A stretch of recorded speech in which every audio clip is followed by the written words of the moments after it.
নমস্কার বন্ধুরা, NEET Yuji 2023 candidate যারা আছো, অল ইন্ডিয়া কোটা এবং স্টেট কোটা কাউন্সেলিংয়ের জন্য তোমরা চ্যানেলটিকে রেগুলার ফলো করতে থাকো।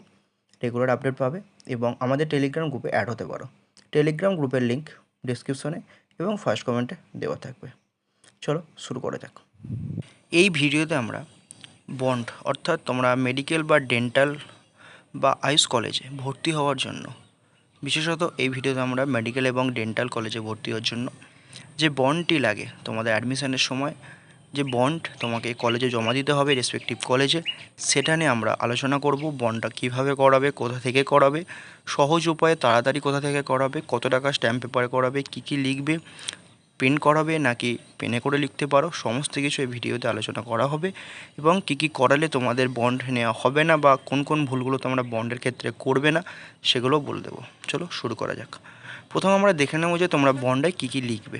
দেখো, execution of bond by the candidate for undergraduate medical or dental degree seat at বলে তুমি যে মেডিকেল কলেজ বা যদি ডেন্টাল কলেজ পাও সেই ডেন্টাল কলেজের নাম লিখবে।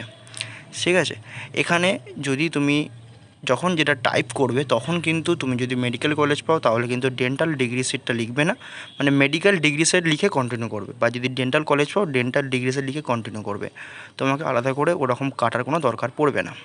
তারপর শ্রী অর শ্রীমতী, তোমার যদি শ্রী হয় তাহলে এসএমটিটা পুরোপুরি কেটে দেবে বা রাখবেই না। শ্রী বলে তোমার নাম দেবে, সন অফ বলে তোমার নাম দেবে, ডিসাইডিং অ্যাট বলে তোমার অ্যাড্রেস দেবে, ডিস্ট্রিক্ট দেবে, পিনকোড দেবে, having been selected for undergraduate medical degree course at, যদি ডেন্টাল হয় ডেন্টাল ডিগ্রি কোর্সেট বলে তোমার কলেজের নাম দেবে।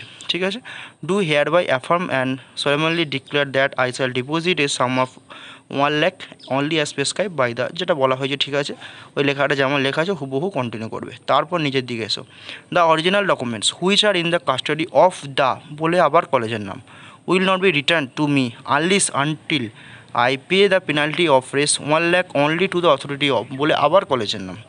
The bond is imposed as there will be no further provision on behalf of wbmcc বলে যা লেখা আছে। তো ওখানে সিগনেচার অফ দ্য ক্যান্ডিডেটস, ওখানে তুমি সাইন করবে, নিচে তোমার নামটা প্রিন্টেড করিয়ে দেবে, ডেট দেবে, প্লেস দেবে, সিগনেচার অফ দ্য উইটনেস তোমার গার্জিয়ানকে দিতে পারো বা তোমার যদি সঙ্গে তোমার কোনো আত্মীয় যে মানে গিয়ে থাকে ওনাদেরও নাম দিতে পারো। Name of the witness, date এবং প্লেস। এবার দেখো, উইটনেসকে যে তোমার সঙ্গেই প্রেজেন্ট থাকতে হবে অ্যাডমিশনের টাইমে সেরকম কোনো ব্যাপার নেই। তুমি এমন কাউকে মানে উইটনেস করলে যে মানে যিনি তোমার সঙ্গে গেলেন না তাহলেও কোনো সমস্যা নেই। যাই হোক, এটা হচ্ছে তুমি বন্ডে কী কী লিখবে। এবার আসি বন্ডার ব্যাপারে যে তুমি কত টাকা স্ট্যাম্প পেপারে করাবে। দেখো, তোমাদের বলে রাখি সেফ সাইডে থাকার জন্য তুমি 100 টাকা স্ট্যাম্প পেপারে করিয়ে নাও। অনেক কলেজ নেয় না 50 টাকা স্ট্যাম্প পেপার, অনেক কলেজ আবার নিয়েও নিয়ে থাকে। সুতরাং তোমার কোন কলেজ পাচ্ছ সেটাও তুমি এখন জানছো না, তাই বা তোমাদের কলেজে নতুন করে কি নিয়ম বার করবে সেটাও তুমি জানতে পারছো না, তুমি যে কলেজে যাবে। তাই বলবো তুমি 100 টাকা স্ট্যাম্প পেপার করিয়ে রাখবে। এবার যে কোশ্চেনটা আসে যে তুমি কলেজের নামটা কখন লিখবে। দেখো, তোমাদের বলে রাখবো যে তোমরা আগে থেকে তোমাদের নামে একটা করে এরকম বন্ড পেপার কেটে রাখবে, মানে একটা করে এরকম স্ট্যাম্প পেপার কেটে রাখবে। যেদিন অ্যালটমেন্ট লেটার হবে বিকালবেলা, সেদিনকে তুমি কি করবে, ওটা তুমি রেডি করে নেবে। ঠিক আছে, ওটা গিয়ে তুমি স্ট্যাম্প মানে পুরোপুরি প্রিন্ট করিয়ে আনবে, কোনো কিছু তোমার তাহলে হাতে লেখা দরকার পড়ছে না।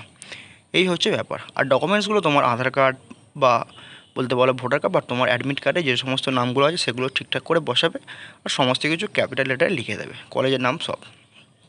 এবার কলেজের নামের ক্ষেত্রে কলেজের নামের সঙ্গে অনেক সময় অ্যাড্রেস দিতে বলে, অনেক সময় দিতে বলে না। সেটা তোমরা তোমাদের যে কলেজ হচ্ছে সেই কলেজের কোনো সিনিয়র বা সেই কলেজের কোনো অথরিটির সঙ্গে কন্ট্যাক্ট করে সেটা একটু দেখে, বা আগের বছর সেই কলেজে যারা ভর্তি হয়েছে তাদের থেকে একটু খবর নিয়ে যে কী কী লিখতে হয় সেগুলো একটু জেনে নেবে।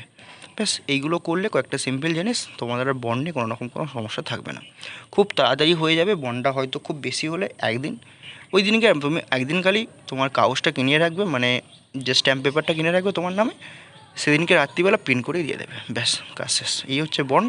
এটা কিন্তু খুব একটা গুরুত্বপূর্ণ ডকুমেন্ট তোমার অ্যাডমিশনের ক্ষেত্রে। আশা করি বোঝাতে পারলাম। এরপর যদি তোমাদের এই নিয়ে কোনো রকম কোনো ডাউট থাকে, কোনো জিজ্ঞাসা থাকে, কমেন্টে জিজ্ঞাসা করতে পারো। এবং তোমাদের যদি কাউন্সিল রিলেটেড কোনো রকম কোনো হেল্প লাগে বা যদি কোনো জিজ্ঞাসা থাকে সেটাও কমেন্টে জানাতে পারো। সকল সুযোগ ভালো থাকো। এই ভিডিওটা এই পর্যন্ত।